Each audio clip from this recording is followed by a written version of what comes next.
castle goring from Mickey, Aurora, and from me. Well, I have some news from California for you. Nobody's asked the question. You've got close, but nobody's asked the question. So I'm not going to answer the question. I'm going to volunteer the information, then plunge in with the questions. Okay? Well, I have news from California. Oh, come here, Aurora. Come here. Come to Mummy. Come on. Come and console Mummy. Come on. Console Mummy. Mummy has bad news to share with everybody. Yes. Poor Megxy baby and H are in loads of trouble, I've been told. Loads of trouble. It's awful. They're getting it from all sides. Oh, I forgot my tear ducts. And of course, like Megxy baby, my tears don't come from the side of my eyes. They come from the middle, just one drop, artfully applied, as you give everybody the finger. Oh dear, oh dear, oh dear, oh dear. Now, we're not going to indulge in any schadenfreude. We are going to be absolutely sympathetic, because everybody deserves sympathy. Everybody. Even those who don't deserve it. If I can play funny head games along the lines of Megxy baby and H. Well, I am told that they are in huge trouble. Big financial problems. As a friend of mine who is one of England's most successful entrepreneurs, or I suppose I should say entrepreneurs, because it's a woman, said some time ago, when Harry and Meghan bought that house in Montecito, she said actually it's a very good move financially, because they got a house that had been reduced by about 50%. So they did very well in terms of picking up a house that had started out being far more expensive. Of course, you could have said, why hadn't the house sold for the price that was being asked for it originally? So you could have said that, but putting that aside, they picked up a bargain, and they were going to hopefully at some point flip the bargain, using the fact that the house had belonged to them to add a premium upon the value, so that whoever bought the house would thereafter be saying, oh, of course, you know, I bought this shadow from the Duke and Duchess of Sussex. They're just wonderful people. I mean, she's so gorgeous, and, you know, she's so fabulous. Straightest hair you've ever seen. A nose like a ski jump. Well, sometimes in the morning she's white, and then in the afternoon she's brown, and then in the evening she's lily white with loads of moles, and she calls them freckles, but they're not really freckles, all over her face. But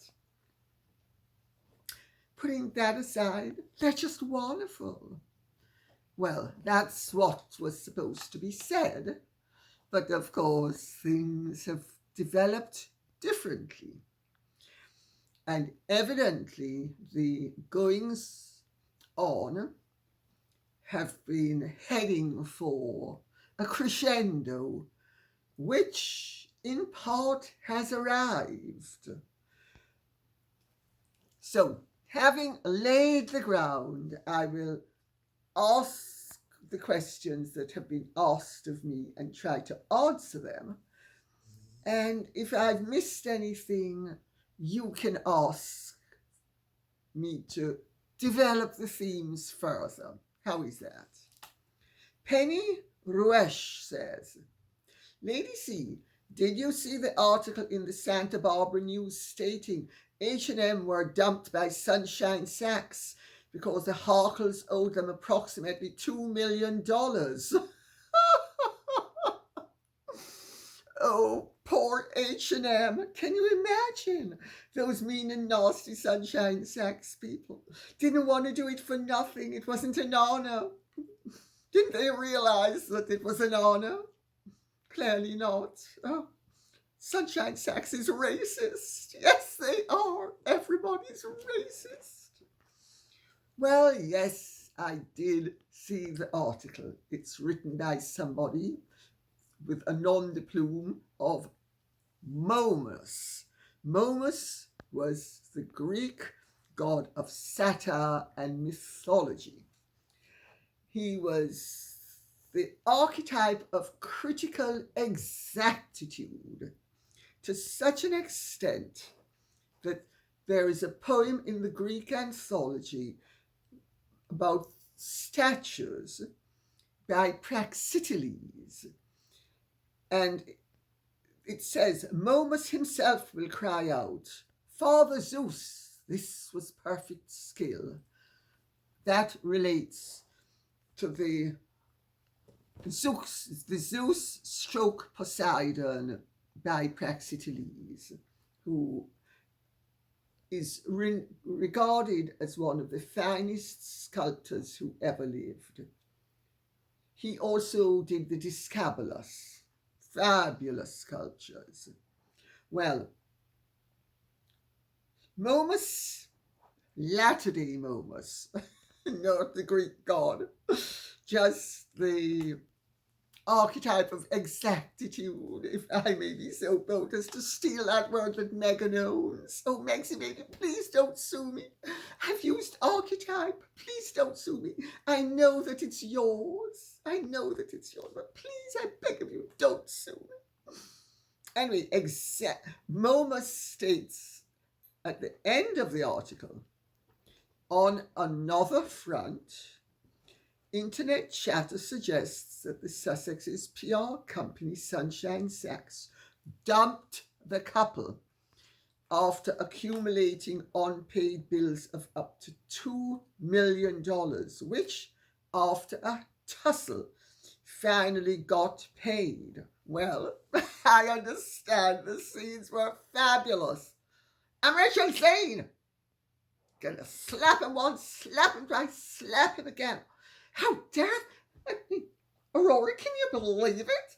These creeps want money out of me. Don't they realize I'm Meghan Markle, star of Suits and just a fabulous creature? And I mean, they want money out of me. I mean, this is just outrageous. Don't they know it's an honor? Well, clearly they didn't. I gather that it was rather like pulling teeth without much anesthetic. But Sunshine Sachs prevailed. Oh dear, oh dear. I hope that the narrative that is being spread via people in the Sunshine Sachs camp is accurate. And I hope that they're not defaming Megxie baby and H. Because, I mean, we all know they're figures of compassion and all sorts of wonderful things. I mean, I can't believe that they would ever try to dodge a bill, much less a bullet. However, the Harkles are now putting the spin on being dumped by saying that everything's okay, and Sunshine Sachs, of course, is going along with it publicly. Although people who know them privately have another story to tell. Oh dear, oh dear. I'm bursting with delight at all the juicy stuff that's flowing in. Well, Harry and Meghan have outgrown Sunshine Sachs. That's their spin. They've outgrown Sunshine Sachs. And Sunshine Sachs has definitely outgrown them. You know, the interesting thing is, Harry and Meghan needed Sunshine Sachs's connections. Professionally, artistically, politically, socially, and in every other way. Meghan is not well connected in the United States of America.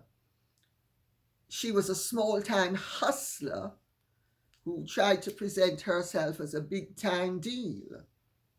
And it's been exposed. And Harry has one or two contacts in America, but a lot of his contacts that come from the royal fold aren't so keen to be pushing Harry anymore.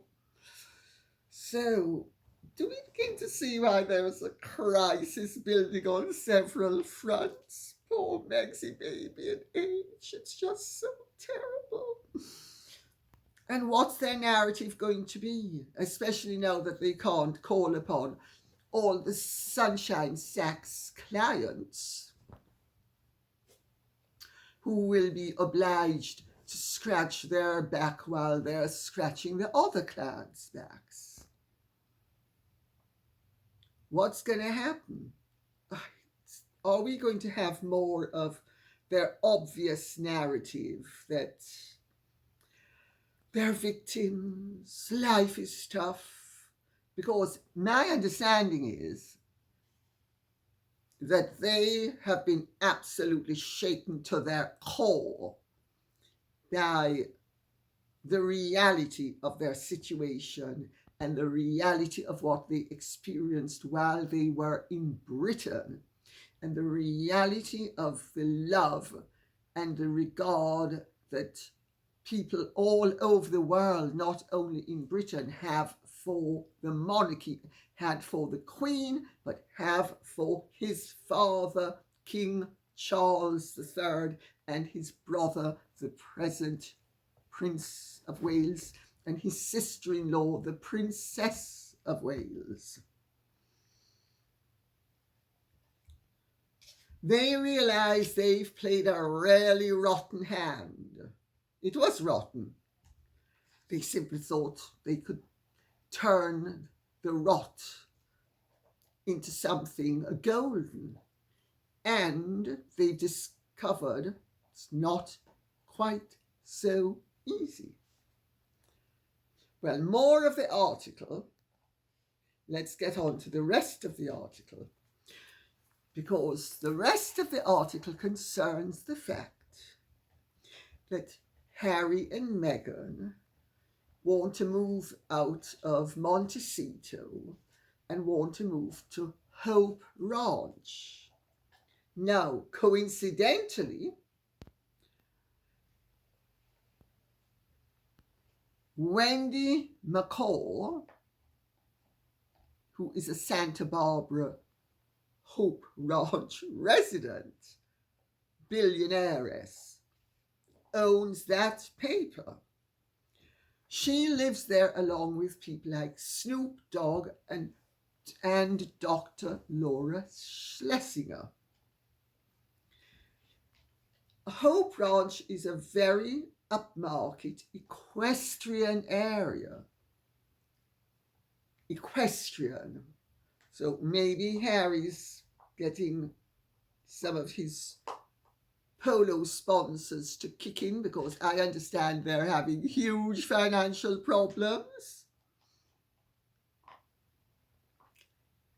And the mere fact that they couldn't stump up the money for Sunshine Sachs easily, and that they would have jeopardized their relationship with Sunshine Sachs to the extent that it's arrivederci baby, says something, doesn't it? Oh, sorry, it's adios, muchachos, isn't it? Not arrivederci baby. Anyway, be that as it may, I'm being very naughty and rather droll, but you're getting the point, I hope. Well, Hope Ranch is a relatively small, unincorporated suburb of Santa Barbara, which bounds it on the east, and on the north and the west there is the unincorporated area of Noleta, and on the south is the Pacific Ocean. It's only a few thousand people in population. In the early 2000s, it was 2,200. It's not that much more, evidently. Now we come to what's really interesting, security, because the Santa Barbara Sheriff's Office, the county sheriff's office, is in overall charge, but Hope Ranch Homeowners Association polices the area as well with its own security. Well, my understanding is that Harry and Meghan are hoping to sell Montecito at a huge profit, reduce their debt, buy something well in Hope Ranch that they'll be able to spin and say they paid a fantastic amount of money for when they possibly didn't. But, maybe along the lines of, now what was it? Was it 27 billion or 67 trillion dollars they got from Netflix? Or was that from Spotify? Anyway, to quote from the article, because it's very droll, the buzz around town is that the Duke and Duchess of Sussex have either already purchased or are shopping for a very private estate in Hope Ranch, having determined that their Montecito mansion does not properly accommodate them. Whatever that means. I gather, actually, let me put on my thinking cap. I think I know what it means. They're so full of it that 16 lavatories isn't enough for them. They need 32. Oh dear, oh dear. Oh dear, oh dear. What can I say? Poor Harry and poor Meghan. Isn't it terrible in life when you get your just desserts? When you've earned something and you finally achieve it? But let's hope that all of their claims about intruders at Chateau de Montecito, that, remember last May, they were invaded with intruders. A rush of calls to the police about intruders. Let's hope that the fact that their property is open to invasion is not going to cause financial problems for them by making it unsaleable. But I understand from people in the real estate market in Montecito that there's absolutely no premium attaching to any property that Harry and Meghan own and or would wish to sell. Their name doesn't mean a thing. It doesn't add one sou to the value. 00 says, my observation, a number 2 can get a heck of a lot more done and make more of a difference simply because there is a bit more freedom. 00, that's absolutely true. Princess Anne, the Princess Royal, is a number 2. She was the number 2 child.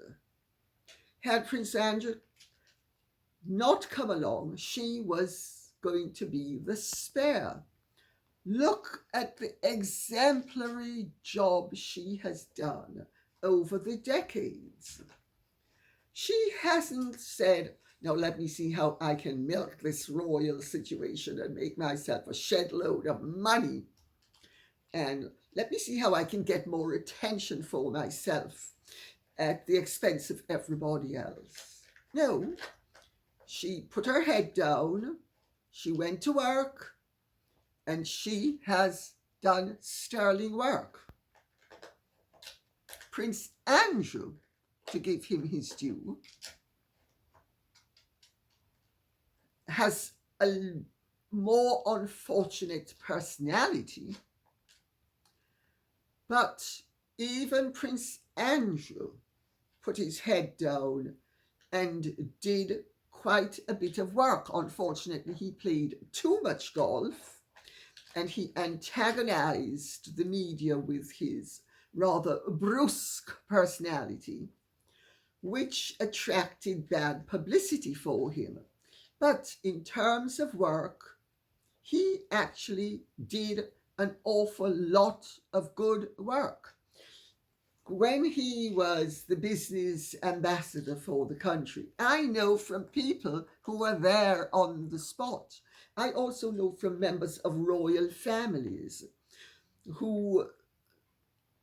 foreign royals, whose countries entered into deals as a result of Prince Andrew's efforts, that he was actually a very good ambassador. Not everybody liked him. A lot of the embassy staff didn't like him, but a lot of them did respect him. And if they could get over, which some couldn't, the fact that he had a very brusque manner and a very regrettable way of joking, which is very childish. I mean, it wouldn't bother me, but it bothered some people. But putting that aside, he was a pretty good number two. If we go on to the Danish royal family and their problem with their number two, Denmark has 5 million people. That's fewer people than London has. The whole of Denmark's population, if I am not mistaken, and I could be, but I think I'm not. I think I read somewhere that it's 5 million people. They simply don't have the need for as extensive a royal family as we do. We are a much bigger country. I made that comparison in the last video, and I'm making it again. But yes, you can be number two. I've actually never, I have to tell you personally, minded being number two. Never. I mean, I don't care if I'm number one or number three, as long as I have done my best and got my reward for my endeavors. I don't mind. I mean, for instance, I'll use an example. I wrote the first book on Diana, Princess of Wales, the one that truly revealed all she was about. Andrew Morton came along, and with Andrew Neil and the Rupert Murdoch organisation behind them, they managed to hijack an awful lot of my publicity and divert it into their pond, so to speak. And his book eclipsed mine. I didn't mind the fact that his book eclipsed mine. I minded the fact that it was full of lies, but I didn't mind the fact that he ended up making more money than me. I made more than enough for me to be perfectly happy. So I think my attitude, and anybody like me, is a healthy attitude where if you have done well enough You don't have to be number one. Covetousness is a sin. It's one of the 10 commandments. Covet not thy neighbour's ass nor thy neighbour's wife, bloody, bloody, blah. I think it's really important for people to take that on board, especially members of royal families or grand families. Because, I mean, my ex-husband was rampantly envious of his brother because he wasn't the Duke of Argyll while his rather grotty brother was. And I've seen it time and again in other grand families. They're not grateful for what they have and the fact that they have more than most people on this earth. They're just caught up with envy because there's somebody who's outstripping them. That competitive, I think, nobody should be. Nikita Janet says, hello, Lady C. Do you think that in light of Meghan Markle and Harry delaying the Netflix documentary until next year, and Harry delaying the release of his book to do some tweaking to the contents, they may have come to some sort of quid pro quo arrangement with King Charles, whereby if they go a bit more easy on the monarchy than what they initially intended, King Charles will in turn give those highly sought after titles to the offspring of Meghan Markle and Harry. Very interesting question, Nikita Janet. I'm going to say what I hope. I'm not going to say what I might understand to be the case. I'm going to say what I hope. I sincerely hope that those children are encouraged to follow the line that the Wessex children were following under the reign of their grandmother.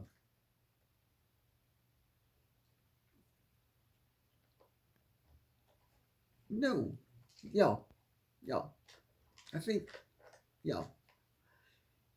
I was going to say something, but I'm not going to, as you can tell, I have a little internal conflict here. Obviously, this is a very delicate moment for all concerned. Harry and Meghan are at a time of great vulnerability. It is my certain experience and to my certain knowledge that certain personality types, be very careful what you negotiate with them, because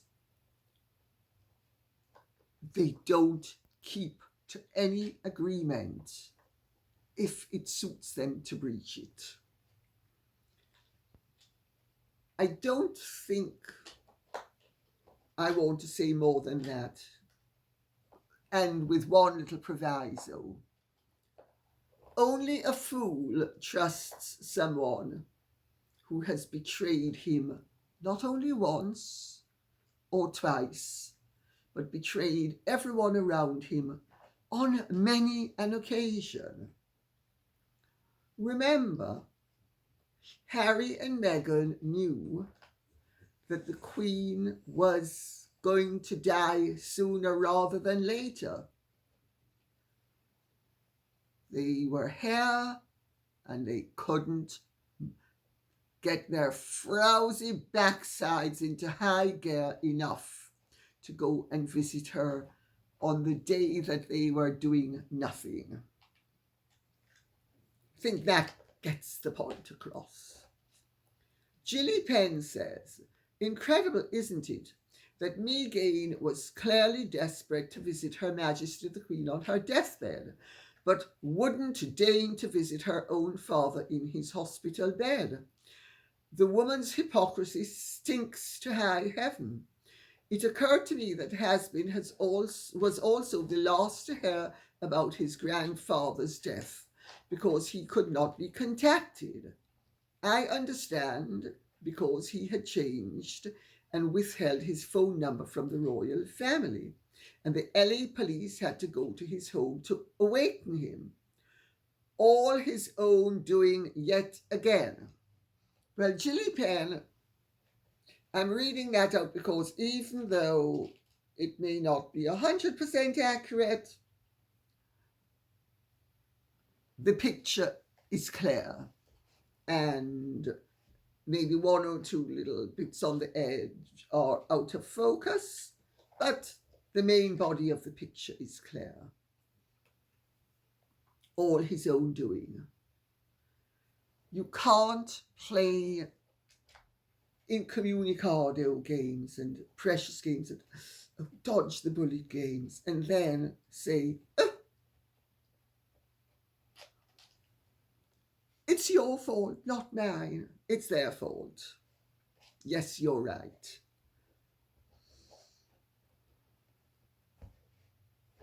But they had no intention, either of them, of giving his grandparents the love and attention that a loving grandchild gives to a loving grandparent.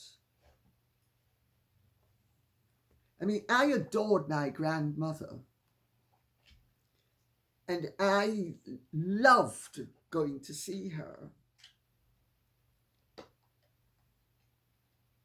I just don't understand how Harry could have professed to love his grandparents and absolutely wouldn't mobilize himself to step even 1 centimeter out of the Markellian circle and do the loving thing. Vinny RAF says, Oprah has put out an official PR stating Archie and Lily have now been given the titles Prince and Princess. The cheek. Vinny RAF, you're a racist. If Oprah has said it's Prince Archie and Princess Lilibet, it is. And if the royal family doesn't acknowledge that, it's because the royal family is inferior to Oprah. I mean, you have no respect for Oprah.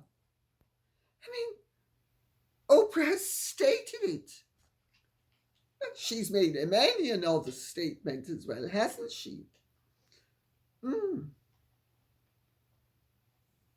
Cheek is not the word.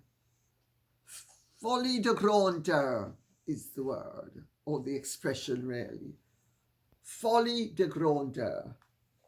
Adelaide Leslie says, it is my belief that the creature and her poodle Prince were encouraged to desert the royal family by a multinational media group famous for publishing lifestyle fashion mags under the promise of untold riches. A certain prominent media personality was the intermediary on all this. These people are now doubling down on their investment. What is the end game? Payback for slavery? Spreading Putin's chaos? I sincerely hope the mountebanks of Montecito, soon to become denizens of Hopeless Ranch, regret it every day of their lives. There's a certain personality type that doesn't do regret. I suspect Meghan doesn't do regret. She does blame. She's never to blame for anything, everybody else is. And Harry, I think he's been markled. Any tendency to regret that he had, I think, has disappeared along with the scruples he used to have. But you've sort of, Adelaide Leslie, hit the nail on the head. Meghan was in touch with her American people and with Oprah all along, while she was married to Harry, while she was supposedly an active member of the British royal family. There is little doubt in my mind, and I'm going to put it like this so that I don't compromise anybody else. There is little doubt in my mind that Meghan was led to believe and was naive enough to believe that with her power as a princess of the United Kingdom and a royal duchess and being married to Harry, and they were the most popular royal couple on earth, and they were being kept back by the royal family and the royal advisors, and but for this, they would be the biggest things in the whole universe. This is a line that they both fed each other, and this is a line that was reinforced by their people in America. Now, I have to tell you, I've been down this route before. I've been down this route partially with Diana, but also I know, because of having written that book, The Untold Life of Queen Elizabeth, the Queen Mother, that this is a route that to an extent the Windsors went down. Because the Duchess of Windsor, like Meghan, always overestimated the power and the importance of her prince. And it was only when they came a cropper and they saw the limits of what they had thought was limitless power, or certainly more power than existed, that they realized that they had overestimated the power and the importance of their prince. It is therefore perfectly credible. Oh, I should also say at this point, Harry has always overestimated his importance as well. So this is where the toxic blend becomes deadly, because Harry has always overestimated his importance. Harry was led by his mother to overestimate his importance. An act of folly that I have warned against for the last 30 years, incidentally. And I'm not a fortune teller. I simply have a brain and the powers of discernment. But this toxic blend is what has encouraged Meghan to believe that she could move operations from Britain to the United States. But she and Harry were counting on 50-50, or at least dipping back into the British pond whenever they needed to take a bath of regality, to then go back to America and march.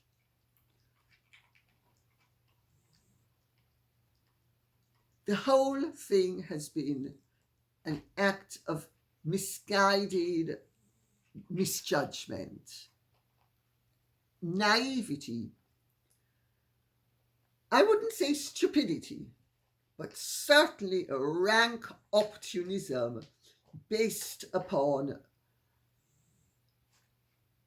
an overestimation of their worth.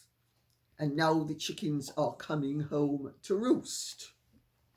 Amethyst Eagle Woman says, "Hello, Lady C. I have been outraged by a vitriolic attack on King Charles III by Andrew Bolt of Sky News. Here it is." And she puts it in the comments.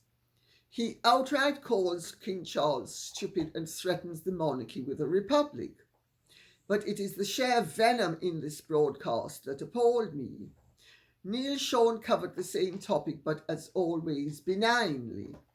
The facts are that both King Charles and Her Majesty the late Queen Elizabeth attended COP26 in Glasgow last year and made speeches. King Charles was going to attend, but Liz Truss, the present British Prime Minister, to those of you who don't know, requested that he did not. Firstly, why is what happens between the monarch and the Prime Minister now public knowledge for every Tom, Dick and Harry to comment on? Secondly, what are the parameters of disrespect and behaviour of the press towards the reigning monarch? There must be a code of behaviour, surely. This man sat there jumping around in his seat, pouring scorn and disdain on the king and calling him stupid. I don't think it's okay. I commented to that effect under the video, but more needs to be done to stop these unsolicited and unnecessary attacks on the royals. Is there a campaign we don't know about to discredit them? What exactly is an act of treason?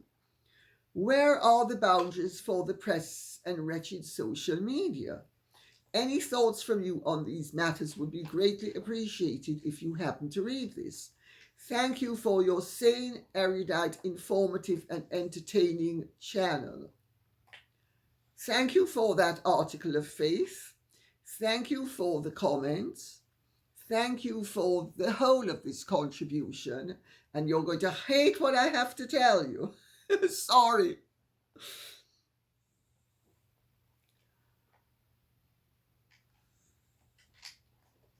Andrew Bolt is a worm, but Andrew Bolt has a right to borrow. Andrew Bolt has a right to give his opinion. I personally think that all the broadcasters should be more impartial than they are. But Sky is a Rupert Murdoch organization. Rupert Murdoch doesn't like the monarchy. Just because it's not left-wing doesn't mean that it's monarchist. An awful lot of TV and people in this country and journalists think that they have the right to be as rude as possible about people in the public eye and to people in the public eye. It's tasteless, it's unproductive, it only furthers a distasteful agenda. It certainly doesn't add to the harmony that a civilized society should strive for. But insofar as he's stating that the king is stupid, he's not stupid. I know over the years an awful lot of people have tried to make out that he's stupid. He's not a genius, but he's definitely not stupid. He's very conscientious, he's very well informed, his heart is in the right place, and if he's not a genius, he's certainly intelligent enough to have done an awful lot more for this world's well-being than Andrew Bolt or indeed Rupert Murdoch and his whole organisation worldwide put together. Remember, Prince Charles, as he was, had the Prince's trust. It has positively affected the lives of hundreds of thousands, if not millions, of young people, giving them a start in life That's just one of the many things he has done. I personally think that Liz Truss was absolutely right to rein him in and make sure that at this politically sensitive time that he does not deflect attention away from the needs of this country, the immediate needs of this country, by allowing him to jump on a hobby horse. That's my take on it. Having said that, if Andrew Bolt wishes to be rude about him, we live in a free country. You have a choice. Turn it off. You have another choice. Stop subscribing to Sky. Vote with your money. That's what Rupert Murdoch will understand above all else. Machado says, Meghan is now angry at the "I'm mad about Harry" tagline used in her Vogue cover. But it was the same tagline used when Diana gave birth to Harry, and she didn't mind having that similarity. But now it's racist 4 years later. Well, first of all, I have a feeling it was Vanity Fair, not Vogue. That's the first thing. Second thing is, she objected at the time. She was furious at the time because she was playing the race card for all it was worth. She has a few strings to her bow. One of them is the race card. The other is, come and let me give you a good time. I know all about feminine woes. Gonna put a smile on your face. Etc., etc., like all true feminists. She knows how to play the feminine card. And there I'm being trolled, but actually quite serious, because I think feminists should be able to play the feminine card. Just not to the extent that people will confuse them for being grand horizontals. But putting that aside, funny, because when Harry was born, the Sun had a headline saying, "Mad about Harry." Oh, of course, that was because by then, no, because I hadn't written Diana in private. So the world didn't know that Diana had Indian blood. So it wasn't a racist comment after all. No, it was just a perfectly anodyne comment about a very famous song. Do you see the danger with people like Meghan Markle reducing everything to its lowest, basest common denominator, where you're either going to merch everything in the most unseemly fashion, or you're going to denigrate everything and creating insults where none actually existed?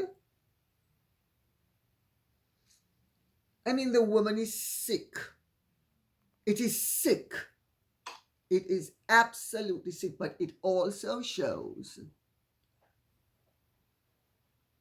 that she had Harry coming and going very early, which, of course, it's the push and pull.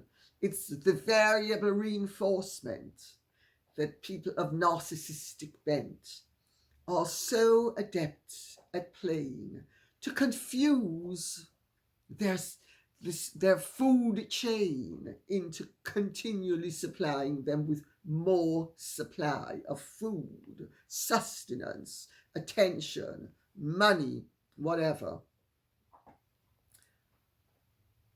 Lucy says, "Dear Lady C, I read an interview yesterday with the Jamaican journalist Damion Mitchell on our local Czech website.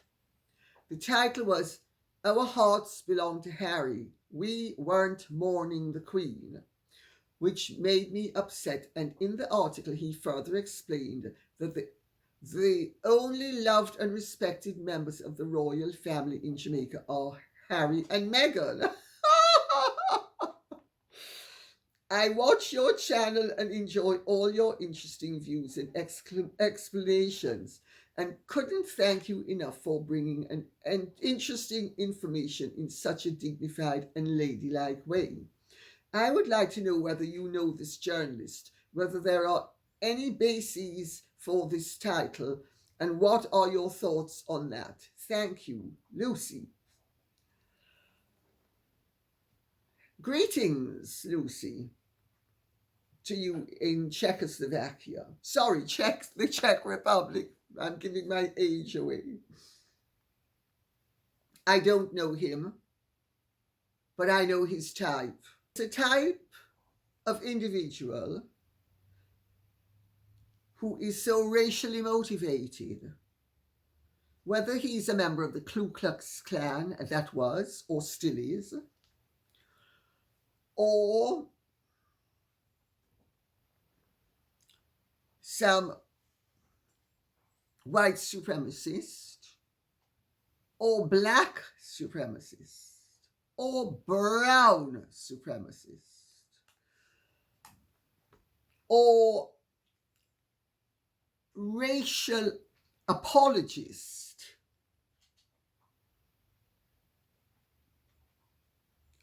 who everything is reduced to race. Well, I've got news for Damion Mitchell. I'm Jamaican. I'm a hell of a lot better known as a writer than he is. There's no doubt I have better contacts than he does. And I'm here to tell you that he's chatting through the orifice upon which I am sitting.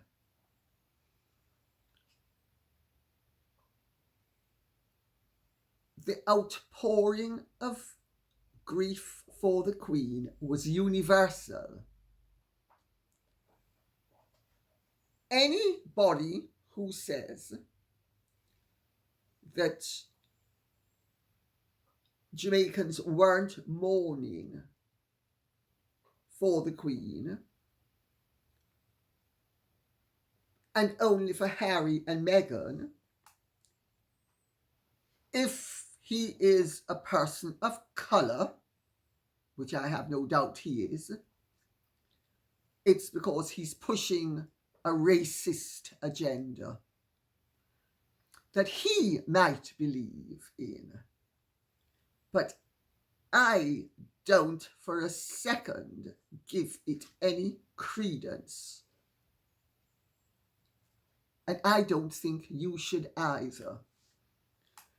But you know, that's the sort of person who most likely would have never criticized Mugabe, as Robert Mugabe was ravishing Zimbabwe, stealing billions, banking those billions in Switzerland. But because he was black, an awful lot of his fellow blacks refused to call him out for the crook that he was. I'm sorry. When people are so color conscious that they can't even acknowledge that people were mourning the loss of a queen that they thought were beloved by them, and that the only people who matter are Harry and Meghan. I mean, give me a break. It's just ridiculous. Ridiculous. Absolutely ridiculous. Our hearts belong to Harry and Meghan. Well, maybe his heart does, and maybe the hearts of all of those other people who he represents, who cannot mourn a beloved white queen, but can embrace the white husband of a hustler of color on the basis of the fact because it can't be that she's got a good character that he finds admirable, so it's got to be on the basis of color, and then all else flows from that. I don't know what you call it, but I call it rank racism. Rank racism. That is my opinion as somebody who has most likely not only been in the public eye a lot longer than he has, but has possibly also had a far longer literary career than he has had, and who fortunately doesn't have the taint of prejudice to distort my vision or my words. Just a Name says, "Greetings, Lady C. Could you please give me your thoughts on the following? Why was Meghan allowed to make a serious allegation in the Cut article as follows? Why would I give the very people that are calling my children the N-word a photo of my child before I can share it with the people that love my child?" End of quotes. I find that allegation very offensive and also inciting hate. I couldn't agree more. That's what it was intended to do, and it did. How on earth can she be allowed to malign the British media and readers and accuse them of such a repugnant and vile term? Surely it is a crime to do so against one or many. Yet she continues to assert this rhetoric with no legal consequences, no proof. I cannot find any proof of the use of this vile word. Also on that point, if the monarchy and royal family are racists, why would a biracial woman want to align herself with such an institution? Money, money, money. Her Sussex squad all focus on the racism aspect and see nothing else. It concerns me deeply for the well-being and safety of the royals, given that Meghan has created racial division. Well, as I have just proven in the last answer, Damion Mitchell also shows that Meghan is not unique in playing the race card, and she's not unique in inciting racial hatred against people who are not of their color.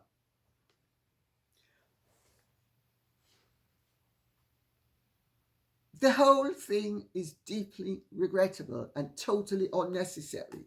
And I say that as a Jamaican who, until the age of 8, didn't even realize that there were differences. Oh, I could see that people were different colors, but it didn't occur to me that it meant anything until an incident happened that made me aware of the fact that with some people, color is a factor. I think we should really put this to bed with Martin Luther King's observation that we shouldn't be looking at the colour of people's skins. We should be looking at their characters. And if Damion Mitchell thinks that Meghan Markle and Harry Sussex have better characters than Queen Elizabeth II had, all I can say is I really pity him. And on that note, I will say thank you very much for listening. I hope this has been of some interest to you. If it has, please like, share, subscribe, press the notification bell. And remember, please keep the questions and comments coming in. This cannot be done without you. God bless and goodbye.